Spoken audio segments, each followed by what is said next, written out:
Dans cette vidéo analyse de l'épisode final des Anneaux de Pouvoir, sans spoil, puis avec spoil. On ne peut pas toujours tout réparer. Certaines choses que l'on perd sont perdues à jamais. Peu importe à quel point on se bat, à quel point l'on souffre, ou à quel point notre cœur se languit de recoller tous les morceaux, car ce monde est bien plus grand que nous. Et parfois, le vent qui souffle contre nous est juste trop fort. Dans ces moments-là, nous avons juste à l'accepter. Ce qui est cassé et ne se réparera pas. Et tout ce que l'on peut faire, c'est essayer de construire quelque chose de nouveau. Bonjour à tous. Voilà, ça y est, la saison 2 du Seigneur des Anneaux, les Anneaux de Pouvoir s'est achevée avec ce 8e et dernier épisode, l'ombre et la flamme. Alors, est-ce que cet épisode nous fait saliver en attendant la saison 3, ou est-ce qu'il nous donne envie d'aller cramer la salle des scénaristes avec eux à l'intérieur? On va voir ça. Mais avant le dernier rappel, vous trouverez sur cette chaîne beaucoup de choses en rapport aux adaptations à la fois télé et ciné du Seigneur des Anneaux, notamment des actus autour de la série et des films à venir, mais aussi très bientôt les making-of des 2 anciennes trilogies. J'aurai l'occasion de vous en reparler bientôt, mais des choses pas mal arrivent. Alors, si tout cela vous intéresse, n'hésitez pas à vous abonner, si ce n'est pas déjà fait. Comme d'habitude, je vais commencer par un avis général sans spoil, et ensuite je passerai sur une partie spoil avec des avis plus précis et des théories pour ce qu'il y a à venir dans la saison 3. Et comme à mon habitude, je pousserai tout cela davantage en live sur Twitch dimanche soir 21h, dont le replay sera ensuite mis sur cette chaîne dès mardi. Donc un avis général sans spoil. Et honnêtement, c'est pas facile.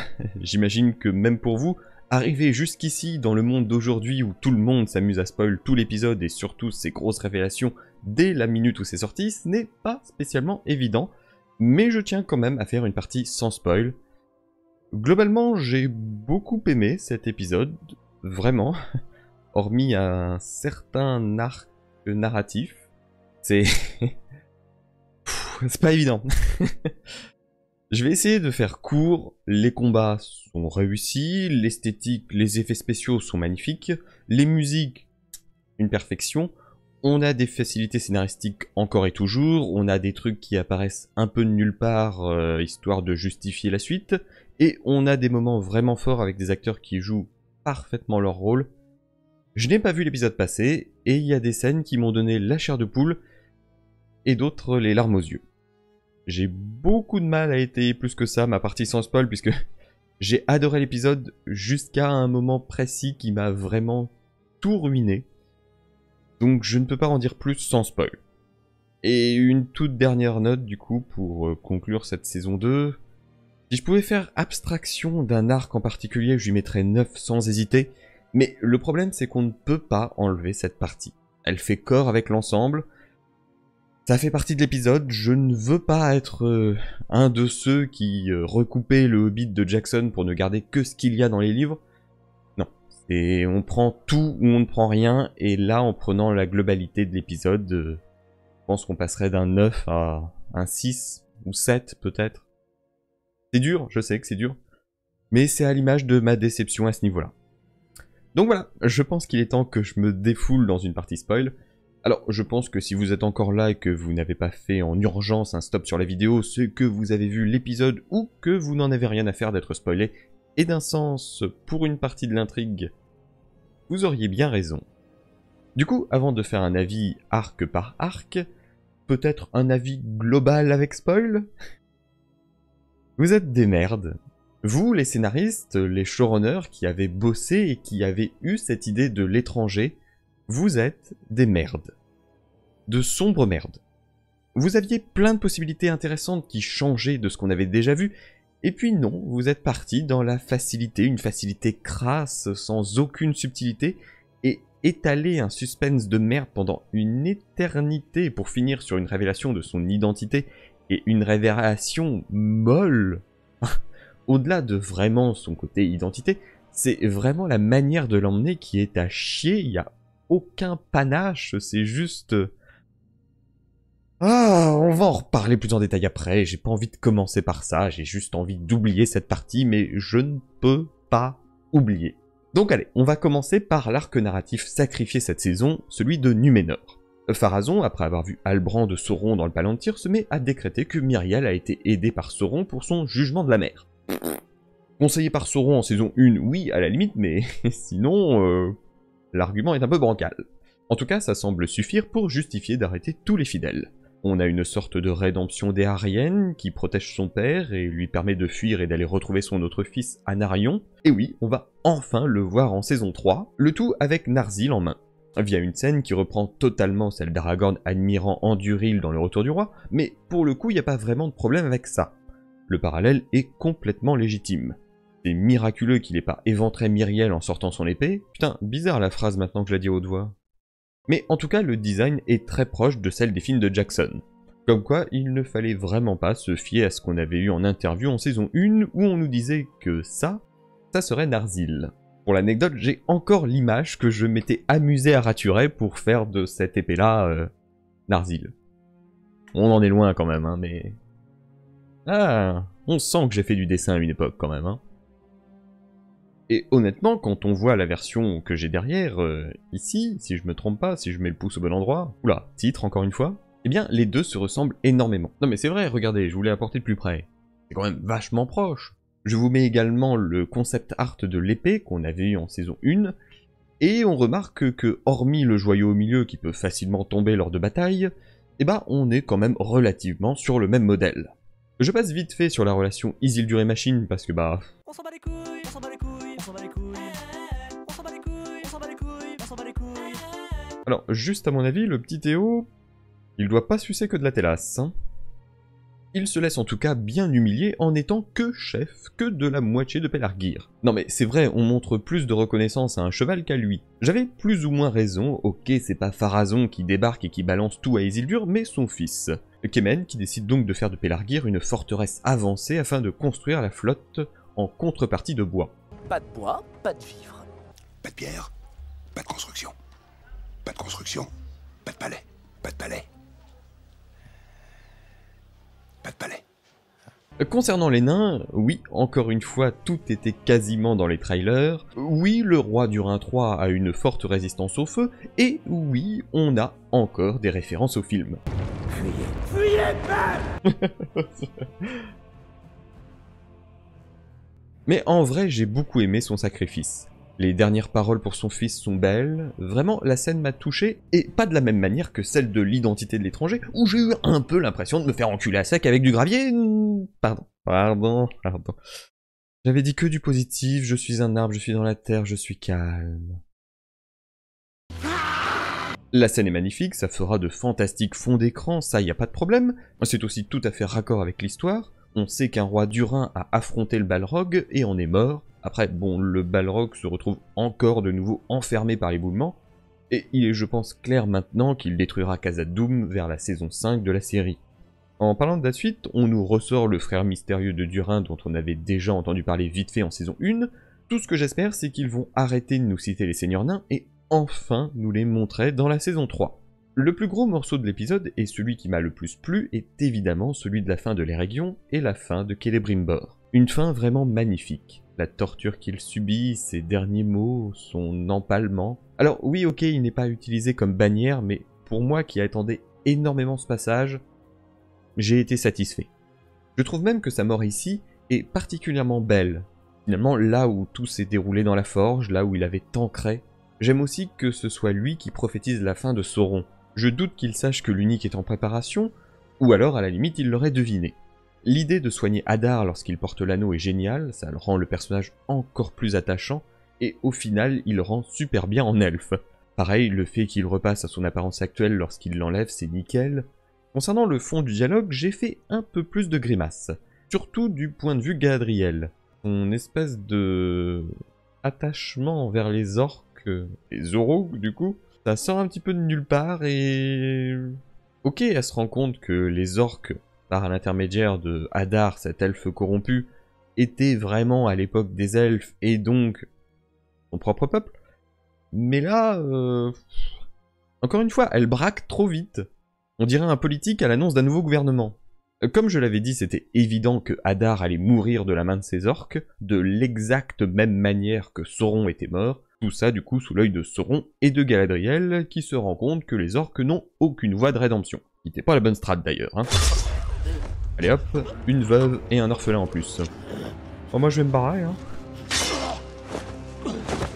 J'ai par contre beaucoup de mal à comprendre comment il peut être encore en vie après autant de coups.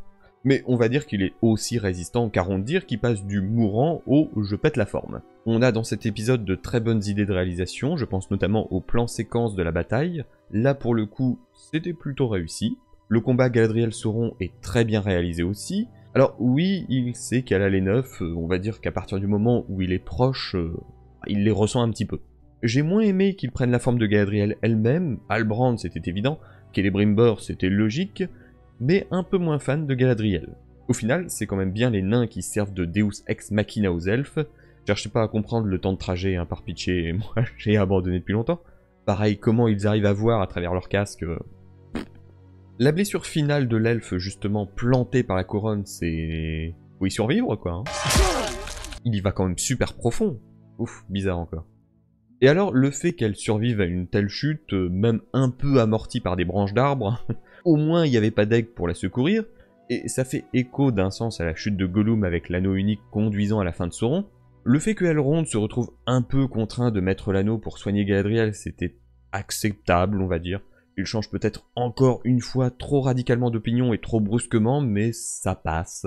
Le tout pour qu'il se retrouve dans la vallée où sera construite ensuite Faucombe. Ouais, c'est une info que je vous avais donnée en point rumeur il y a un petit moment déjà.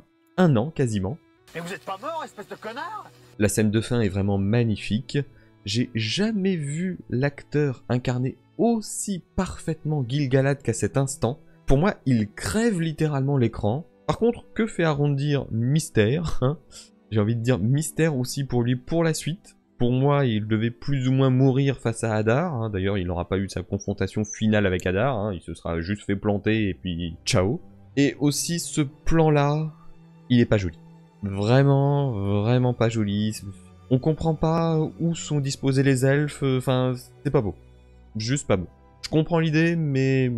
Il est donc temps de passer à l'arc des ancêtres des hobbits et des 2 magiciens. Hein, des 2 magiciens pas bleus. Oui.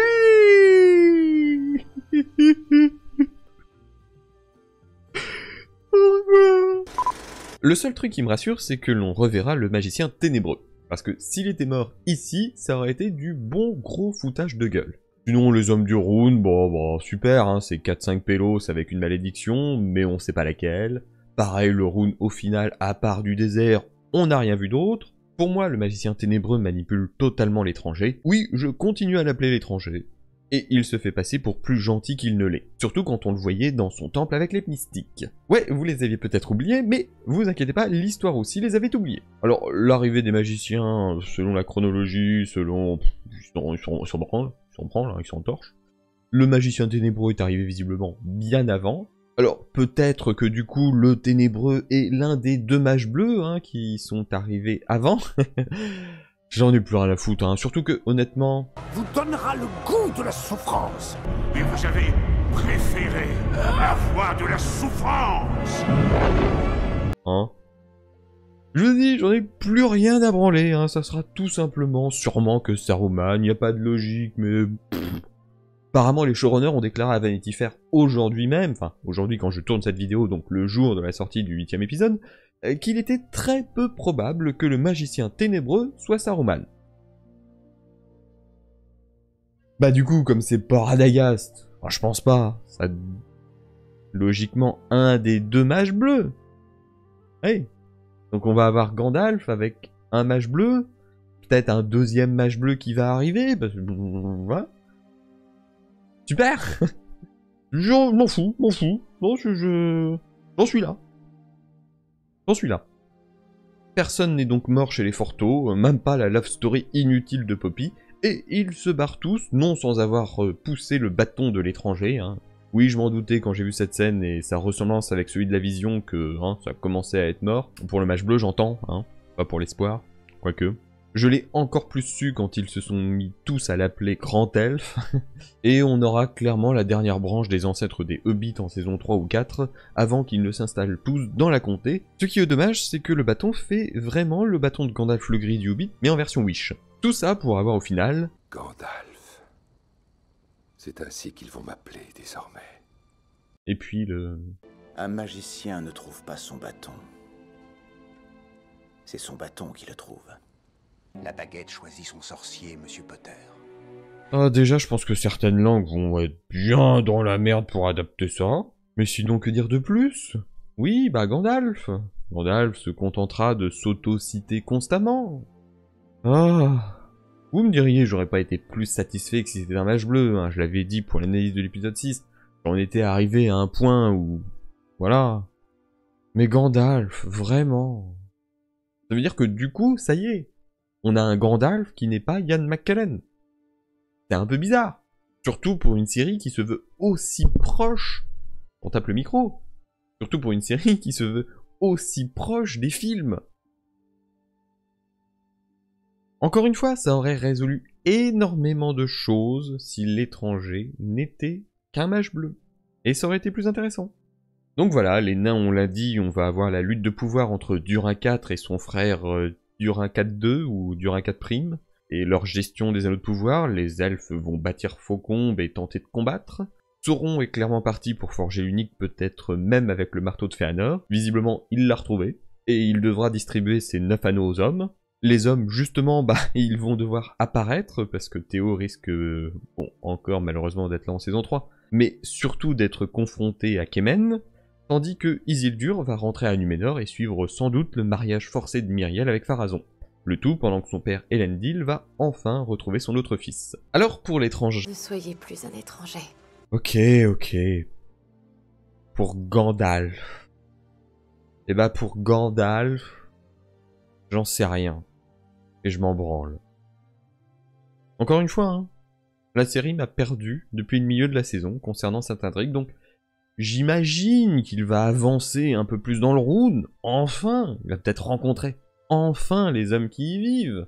Peut-être enfin découvrir ce qui les afflige. Et enfin découvrir l'identité finale du magicien ténébreux. J'ai très hâte qu'il le fasse parler comme Saruman juste pour nous donner du suspense, hein, toute la saison 3. Est-ce que c'est un mage bleu? Est-ce que c'est Saruman? Est-ce que tu veux mes deux doigts dans le cul?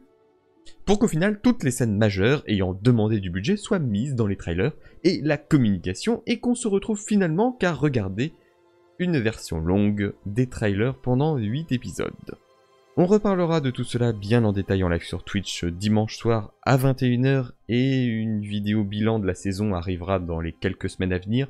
Mais c'est en tout cas tout pour cette série d'analyse de la saison 2. On sera, je pense, passé par toutes les émotions. Je vous donne rendez-vous bientôt pour plein de choses. Si cette vidéo vous a plu, n'hésitez pas à la commenter, à mettre un j'aime, à la partager pour aider la chaîne et faire grimper le référencement, même si nous avons Gandalf et non un mage bleu.